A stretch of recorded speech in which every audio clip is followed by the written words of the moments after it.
Recorder. Recording has started. Okay. Well, hello everyone. We booked this at the lunch hour, so if you have some food to eat, go ahead and eat it. And please turn your camera on so we can watch you make a mess, maybe spill on yourself. We'll have a good chuckle over that. Just kidding. Feel free to have your camera on or off. It's totally up to you. It's a very informal session.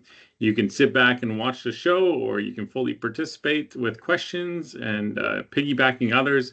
It's totally up to you. We're good to run this however you want to participate. So this is the validation of experience live drop-in session, and just some housekeeping stuff. I've started to go through this already. Camera on or off, come and go as you please. So if you're just here to figure out one question and you get that question answered, then you're welcome to drop off. But maybe stick around because you never know. Sometimes there's questions you didn't even think to ask, and others will ask.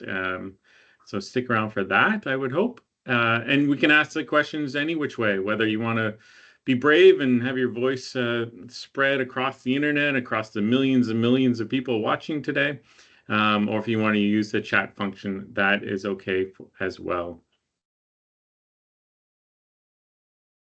So I am in the middle. I'm Nick Bainan. I'm the CEO of CPHR Nova Scotia. I'll turn over to Beth to say hi.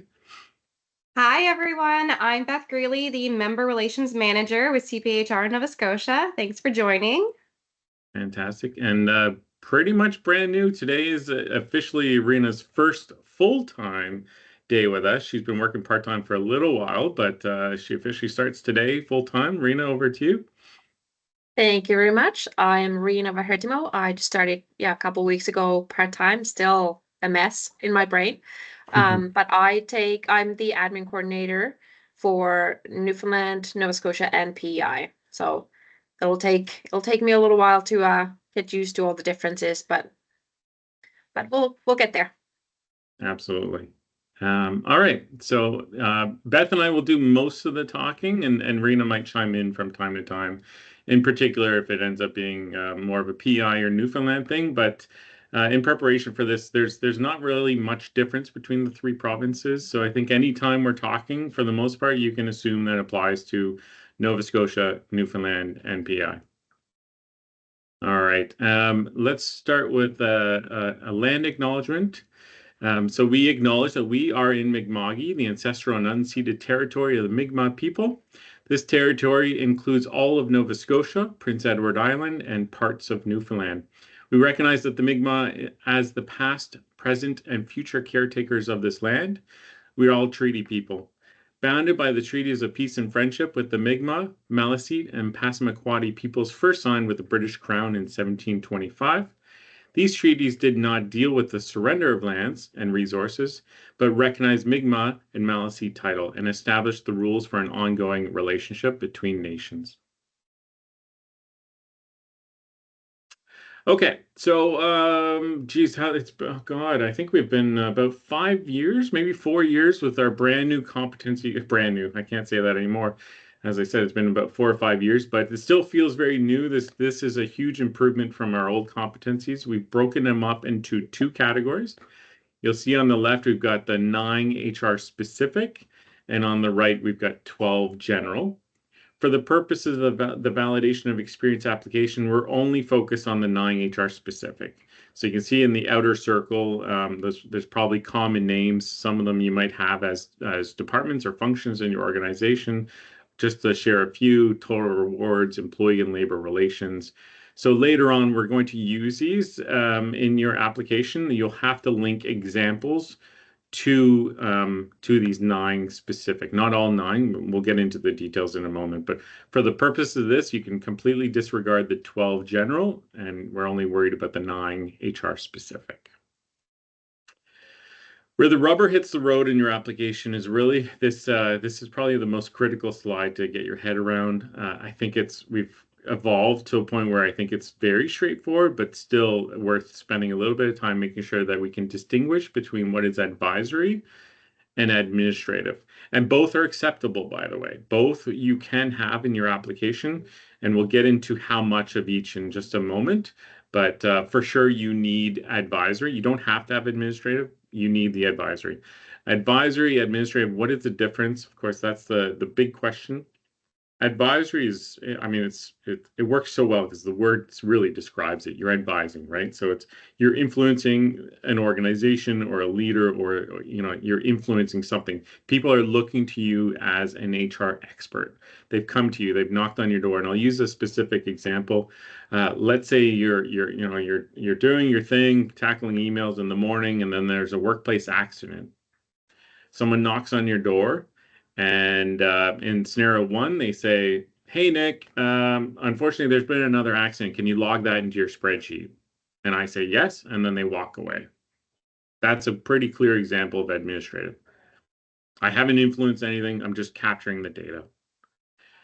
Alternatively, scenario two, they knock on my door and they say, "Hey, Nick, there's been another workplace accident. Can you help us figure out what's going on? Is there hot spots? Or are they bypassing some of our safety controls? Like, what is going on here? We need your expertise." So at that point, I'm involved, right? They're looking at me as an HR expert. They're looking for me to weigh in to help uncover what the issue is and maybe persuade them to do things differently in some sort of HR capacity. So that's the difference between advisory and administrative. And again, both can be in your application. And we'll talk about how much of each in just a moment. I'm going to skip this. I think understanding the difference between advisory and administrative, I feel like this is a bit overkill, but I will just share just a couple examples beyond my health and safety example. So under the specialized area of workforce planning and mobility, it could be just simply attending a career fair or tracking applicants, screening resumes. Advisory, it's creating workforce plans, you're implementing policies, maybe you're doing some talent mapping, writing job descriptions, creating interview questions. Okay, so that's some workforce planning examples. Health and wellness, maintaining records, just like my example. And then on the right, you can see, again, just like my example, analyzing accident rates and trends. Labor relations, tracking grievances versus interpreting collective agreements. So I'm going to stop there. If you are in another function, we just shared three, but all of the competency areas are described on our websites, all three websites, in this exact format where you've got the competency area on the left, administrative in the middle, and advisory on the right. So let's talk about what is not advisory, which is sometimes confused by, and really it's only the first one that does tend to come up. Union rep and clerical work especially, there's no confusion now. There used to be, we had different language before, we didn't have advisory. Once we changed it to advisory, the clerical work erroneous applications have disappeared. Union rep, they very rarely see themselves as HR, but they do HR stuff, so it may happen. So if anyone on here is a union rep, you might as well drop off the call now. This is not for you. Supervisory is one that we do get frequently. So someone will be doing, and I use air quotes because this is like the go-to phrase I always hear from them. Like, "Hey, Nick, I think I should get the designation. I do HR stuff." And it's like, first off, HR professionals don't typically speak that way. We don't do HR stuff. We do, talent management. We do recruitment. We have actual terms for it. And then when I get into the conversation with those supervisors, they talk about like, "Oh, well, no, it's not just HR stuff. Like I hire people, I fire people, I manage their performance." And I'm like, "Why are you doing it?" And usually the why is where it gets uncovered, right? And they'll say the answer to the why is because they're direct reports. That's not HR. You're doing it because you're a leader, right? You've got supervisory responsibilities. So we don't give the HR designation to just anyone that's dabbling in HR. You have to be an HR professional to get this. Obviously, we want to maintain a standard in the marketplace. It's a national designation. As soon as we start giving it to everyone that's doing, and I quote again, HR stuff, it just waters down this designation and it's worthless at that point. So we hold the line and we cut out all the supervisors that are doing it because they've got people leadership responsibilities. Now you can be a people leader and you're doing some HR stuff, but as long as you're still advising others on HR, sorry to use it again, HR stuff, but stuff that is not direct responsibility of yours, they're looking to you as the HR expert and you're helping them with their employees, then that would be satisfactory. I'm about to turn it over to Beth. I think I'm going to take a quick peek. Yes, I'm just going to stop before I pass it over. We're going to talk about the breakdown between how much advisory and how much administrative. But I just want to see if there's any questions around advisory before I turn it over to Beth. So officially, I will ask, what questions do you have so far? And if there's none, that's okay. There'll be lots of time at the end. Kashmala, yes, please go ahead. Yeah, thank you so much. I have one question, like what about if you have a research experience in human resource, like you have done PhD, you have spent 4.5 years and 5 years doing all the research work. So are you going to consider that as well? That is Yes. my question. Yeah, absolutely. Sorry, I've been talking about what advisory in more the practical experience, but there's two other categories that do count as advisory. One is teaching in a university or college course, and then secondly, doing research. Research counts as well. So there's three categories where you can start to accumulate those years of experience, advisory experience: doing the HR work, researching HR, or teaching HR courses. And research, not like, I'm just reading a book. Like this is like proper research for typically for university purposes. For Thank you very much. I got it. fantastic. All right, Hi, Nick. Beth. Oh, yes. Hi, Angela.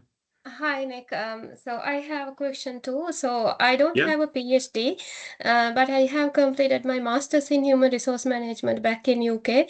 So I did a dissertation, 15,000 word, and then it's 6 month research. Will it be calculated as one of the experience? Yes. Okay, so and then I have another question. I got my chartered management done in back in UK. I do not know whether I did get it through CIPD route or not. Can I get a quick aggregate for that? I mean, like getting the CPHR designation. So I got you it from a chartered management institution. So I'm a qualified chartered manager to UK. see, like as in CIPD? Yeah, that's the thing. I do not know. I did a course, and then that course plus 5 year experience in retail sector back in UK. Yeah. So it allows me to get that designation. So I didn't study any courses through CIPD, but I followed a postgraduate diploma with CIM, Chartered Management Institution in UK. Chartered Management Institution. So Yeah. the Chartered Institute of Personnel and Development, CIPD, we have a mutual recognition with them. And it sounds like you're saying a different organization, one I'm maybe not familiar with, but maybe you got your letters mixed up. I'm not sure. If it's CIPD, the Chartered Institute of Personnel and Development, if you have their the CEIPD designation or the MCIPD, then you can just transfer it. There's no application required. If it's another organization, then we'll probably have to chat offline. Yeah, okay. Yeah, so then do I have time to ask one more question? Sure, yeah. Yeah, so actually I started the process. I missed the session that recently has happened with CBU because I was teaching on that day. So, but I started my prior learning assessment, PLAR. So, do I still need to do that if I teach HR course? I mean, like almost 2 years or 3 years. Still, we need to complete PLAR, right? Uh, well, okay. I'm gonna email you separately. This is what you're discussing right now is very unique, and it's not relevant to the rest of the group, and I have to go through some of the details. So I think we've had some emails back and forth before. I'll reach out to you right after this session. Okay, thank you. Yeah, Okay. so I'll stay still with the Oh yeah, discussion. yeah. Yeah. Regardless of what my email says, you'll still have to do this step probably, assuming it's not the CIPD. So yeah, I think it's still worth your time hanging around for this. Okay. Yeah, thank you. Yeah, thank you. Fantastic. Thank you, Angela. All right. In the interest of time, there's a bit more to go forward, so I'm gonna close questions for now, but we can reopen them in a moment. So I'm gonna pass it over to Beth, and she's gonna walk us through how that breakdown works for the advisory versus administrative. Yeah, so just like there's a variety of pathways to the designation, based on, an individual experience and education. It's the same for the VOE, to balance the education and experience. So if you have a degree, it's 3 years of experience. You can have a minimum of 2 years advisory and a maximum of 1 year administrative. And then diploma, it's similar. It's 4 years of experience, at least 3 years of advisory. With your certificate, it's 5 years, minimum of 4 years advisory HR as well, maximum 1 year administrative. Um, High school, so there's no degree, diploma, or certificate. It's 8 years of work experience in HR with a minimum of 5 years advisory HR and a maximum of 3 years administrative HR. Then we also have the senior pathway, which is 10 years of experience in HR, and all of that experience needs to be advisory HR with a senior role. Right. And I'm just going to add, when we talk about the 3 years, it's not prorated or anything, but it's got to be 51% of your role or more. It's got to be more than half of your role. So if you're doing, you're doing it on the side of your desk, it's just like 10% of your work, it's not going to count. Okay. So these are non-typical HR specific roles that sometimes can qualify. We have had some small business owners. Typically, what we see with CEOs and small business and general management is usually oftentimes, I should say, that there's two senior leaders, and that's just how they've divided the work. So one person's really focused on the culture and the organization and the employees, and the other one's sort of like running the financial side. If there's a division of work there, and there's no HR department, then potentially, a leader could qualify. It's not common, but it has happened a couple times. Employment lawyers can as well. What doesn't count is like the litigation, but if they're involved in a project, if someone in the HR department brings on an employment lawyer for their employment expertise, their law expertise, but they're put into a project where they're sort of part of the team, that would count. And then, as previously mentioned, teaching. So if you're teaching at an accredited post-secondary institution. All right. And I think I saw some questions popping up, but I think, Beth, you've been handling them. Is that we're all Yeah, good? but I did want to Okay. share because Caitlin asked a great question. Sure. With those highest levels of education, she asked if it needed to be HR related, and it does not. It's a great question. Awesome. Okay. Beth, you want to walk us through the process? Yeah. So this is a great little visual of the steps. So the first one is to be a membership in good standing with either Nova Scotia, PEI, or Newfoundland. And if you're following the degree pathway, make sure that your transcript has been sent to our office. Actually, same goes for the certificate and diploma options as well. And then with your validation of experience application, please also include your resume, a job description, an org chart, and to be signed off by yourself and your employer. And just to let everyone know, we only need one job description and one org chart, just to make things And it would easier. be, Beth, it would be the most recent, preferably. Preferably, but it doesn't need to be. Whatever Okay. is easiest to get. And And then there if is they don't, it's a question. If their organization doesn't have job descriptions or org charts, what do they do? you can create one and have your employer sign off on it. Thank you. Great question, Nick. Amy, Great I don't know if question, you Amy. could. Yeah, you got it. If it's a huge organizational chart, just the HR department is fine. And there is a VOE application fee that is also required when you're submitting your VOE. In Nova Scotia, it's $175 plus tax. Yeah. Next slide.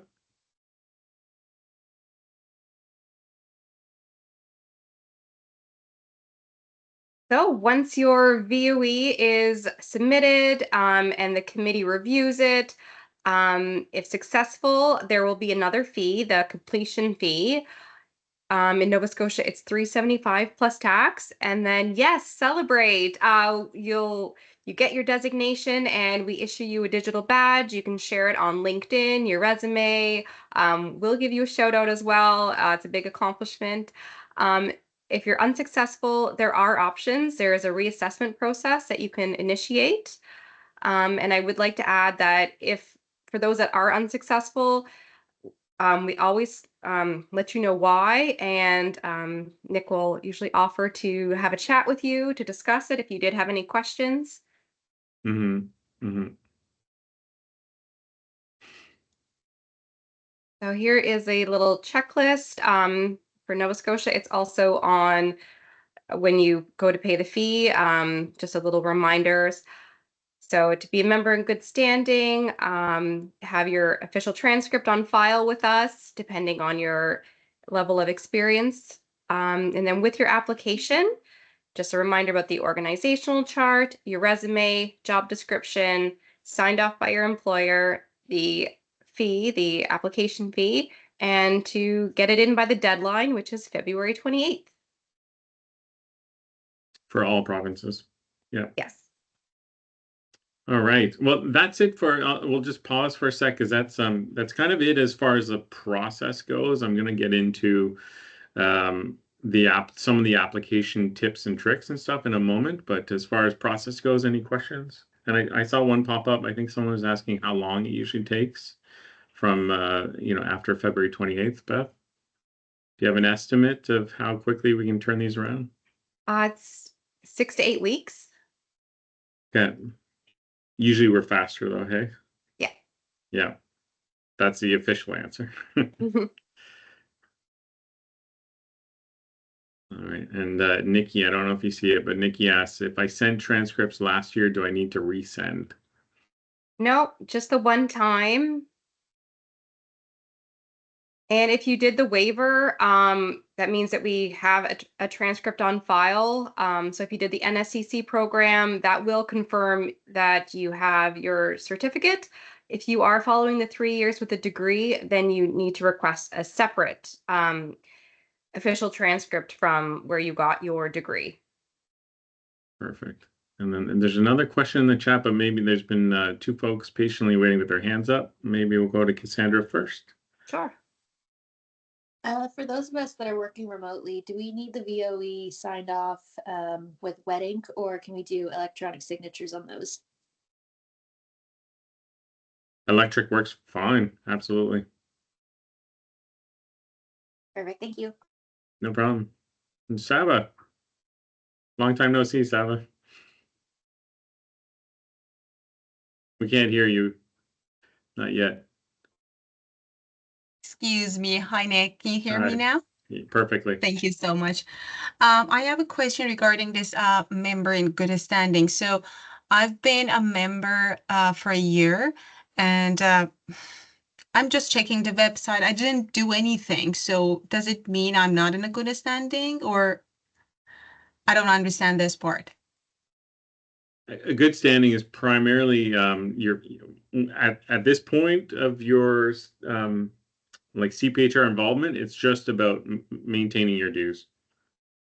Later on, it'll mean something different. Once you become designated, then there's some more obligations to fulfill, which we'll get into a little bit later. But right now, it's just that you've paid your dues and you're still an active member. Okay, thank you. And the last question is about the past employers, because I've been doing HR from, I don't know, maybe 8 years, but most of them are just coming from my back home country. So do I need to reach out to them and then get some signature? No, we just need the one, and it's typically your current employer. Yeah. All right. And then it looks like, Beth, I think maybe you answered the one outstanding question in the chat. Are we up to date on the chat now? Yep. Okay, awesome. All right. So that's it for the process. Let's talk about one of the tips that we will give you for the application. Again, going back to where the rubber hits the road, it's in your examples. You're gonna have to share examples to demonstrate that you have functioned at that advisory level, right? For the minimum amount, and of course, as Beth said, you can make up the rest of the time with administrative if you don't have the full amount with advisory. And the tip that we really offer, just to keep yourself focused. Otherwise, you could potentially ramble on and lose your evaluator when they're trying to understand the scenario. So if you use the STAR methodology, it'll really get you hyper focused, and it'll actually make your application a lot easier on you. You'll be able to be a bit more concise and to the point, and not have these long paragraphs that are a bit belabored. So if you're not familiar with this, many of you probably are. You're probably teaching your leaders to use this in their performance appraisals, but just not to assume. Very quickly, STAR stands for Situation, Task, Action, Result. So what is the situation? What was the task you had to do, like overcome? And then what was your action and what was the result? So we're going to play through an example together. So this, like literally, this is how short one of your examples could be for your application. Can we just mute everyone? I think there's some feedback coming from. Perfect. Thank you, everyone. All right, so we're going to do an example. So let's just say I'm an HR professional in an organization, and we just did a employee engagement survey. Okay, so situation. Oh, one sec. So the situation was I facilitated an engagement survey, and there was one clear message. It was on DEI initiatives. We had to do something on that. So I did a bit more digging. Okay. And the task was I identified that there was a need to change our gender-specific washrooms to gender neutral. Okay, so that was something I determined that. So what was my action? My action was I put a presentation together to persuade, influence, and convince senior leaders to invest in a gender-neutral washroom. What was the result? I was successful. I convinced them. They invested. We built it. We did it. And then the following engagement survey, we saw a marked improvement from the previous year in that category. And that's it. That is what? That's 4 sentences. Now, some of your examples might be a little bit more complex. I kind of cherry picked a really straightforward example. Well, I mean, you could argue that could be a complicated example, but I was very succinct in how I built this out, and thankfully it's all based on this very simple STAR model. So one sentence for each one, and I think we all understand very clearly what happened. And when you read this, regardless if you've ever worked in an organization or not, you can clearly tell that I was in an advisory capacity. So it could be this simple. And this is where you'll spend the bulk of your time in the application. So you have to do this 8 times, right? And if this is the hardest part and it's that simple, I mean, most of you should be able to get the application done in less than a couple hours. And I'm not kidding. 5 years ago, the process, you for sure you would have needed 2 weeks to do the exact same thing. We've overhauled this to put less of a burden on you. This is enough for us to understand that, yes, indeed, you're at the advisory and you deserve the designation. So that's an example. We have got lots of resources available. I think Beth is going to drop these in a chat just in a moment. But there's the handbook. I encourage you to go through that. Forget that it's Nova Scotia. All 3 provinces have that. These other ones are specific to Nova Scotia, but everyone's free to use them. We've got an example application. So I did this myself. I pretended to be an applicant at a particular workplace, and I went through it. I filled out the entire application from top to bottom. So if you want to compare it to something, as you're going through, like, am I doing too much? Am I doing too little? Do I have too much jargon? Like, what should be involved? You can refer to this example, which is a good benchmark to compare to. I pretended that the organization didn't have a job description or an org chart, so I just quickly created those. And again, those are just something you can compare to see if you're off the mark or not. And then, of course, we met with some recent applicants last year and asked them for what are the common questions that they had going through it. And so we put a bit of an FAQ together, which will be the common questions and answers that many of you will probably have at some point. That's it. So I'm not going to shut down. We've got an appendix in case of other conversations, so I'll keep the slide up on this page for now, but feel free to ask any questions, any comments, remarks. You can use the chat. You can unmute yourself. We're here and happy to and discuss. We've got what, Beth, are we booked until the hour? Or? or 45 minutes. I Yeah. can't remember. To the Yeah, hour. we're here for So, another half an hour. Exactly. So over to you.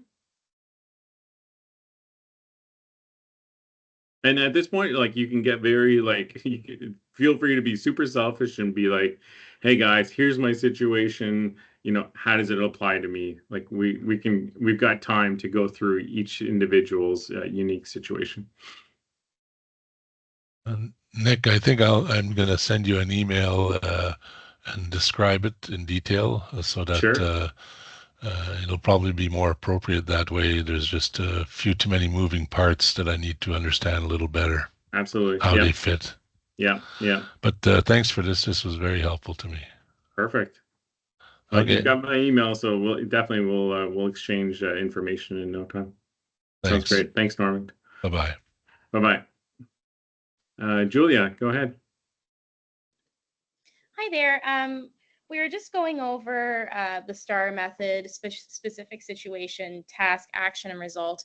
I'm just wondering how that could translate into the day-to-day activities of HR, such as like hiring and firing, for example. Like, are there ways that we can take those day-to-day tasks and put them in the STAR method?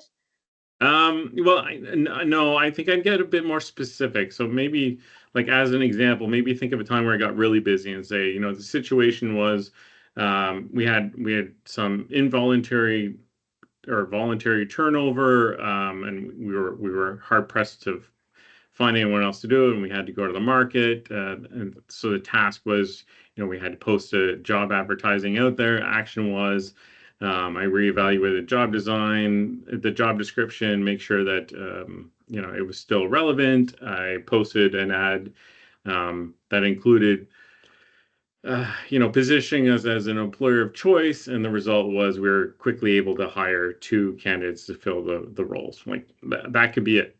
That could be your example. Excellent. Okay, thank you very much for that example. Okay, awesome. I was struggling. I was was making up an example with a fake. Anyways, I No, it got makes there. sense to me. Thank you. It was a mental cartwheel for some reason for me. Okay, any other questions?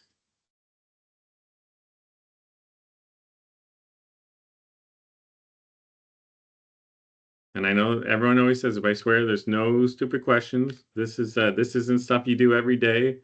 I think Beth and I in particular, we've been in the organization for a long time, so sometimes it just seems so obvious to us, but there's every once in a while we get a good question and we're like, oh my God. So feel free, any question, any area. We can go back to anything that we've already covered. It's we're wide open.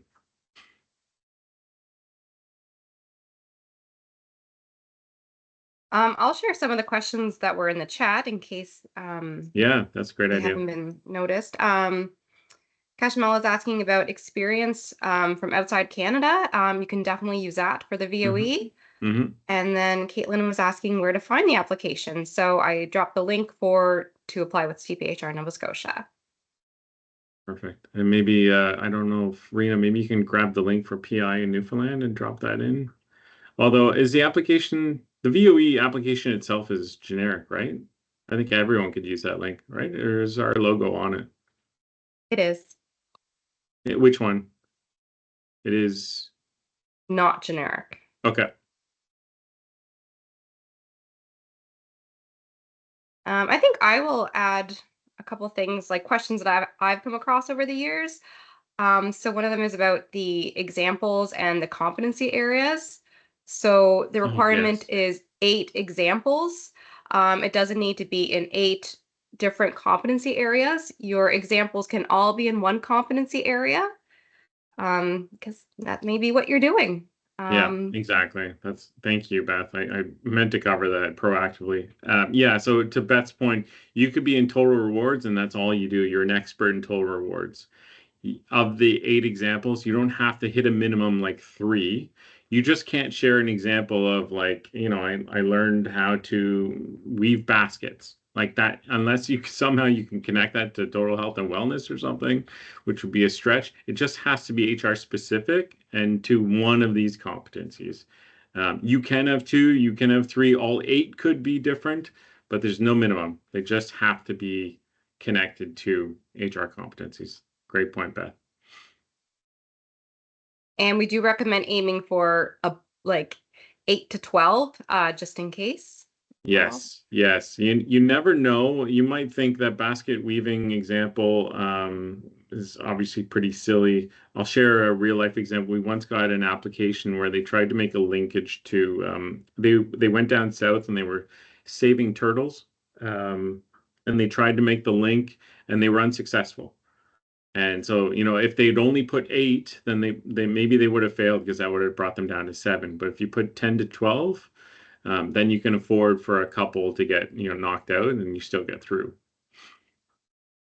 And the other thing too, I should add, that you won't read anywhere on our website, I can only tell you in person, is we are flexible, we're reasonable. We're not like, if you submitted in that turtle example, we wouldn't have just sent them the outcome and said you failed. Like, if everything else was there and there was just this weird one-off, we probably would reach out to you and say, hey, do you have another example? That one just missed the mark.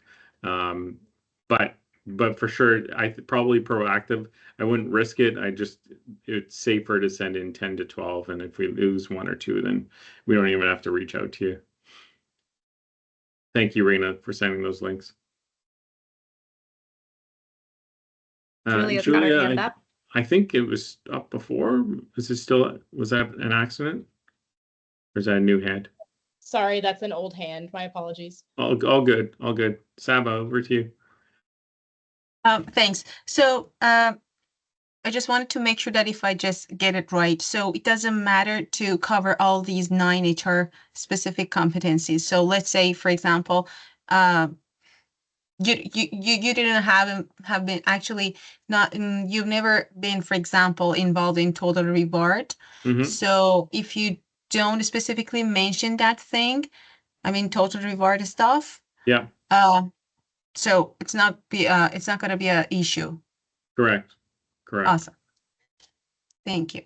Yeah. Like, if all you ever do, Saba, is like employee engagement stuff, and that's all you ever do, then you're in this one bucket right here, employee and labor relations, and that's okay. All 8 examples can be in this one category.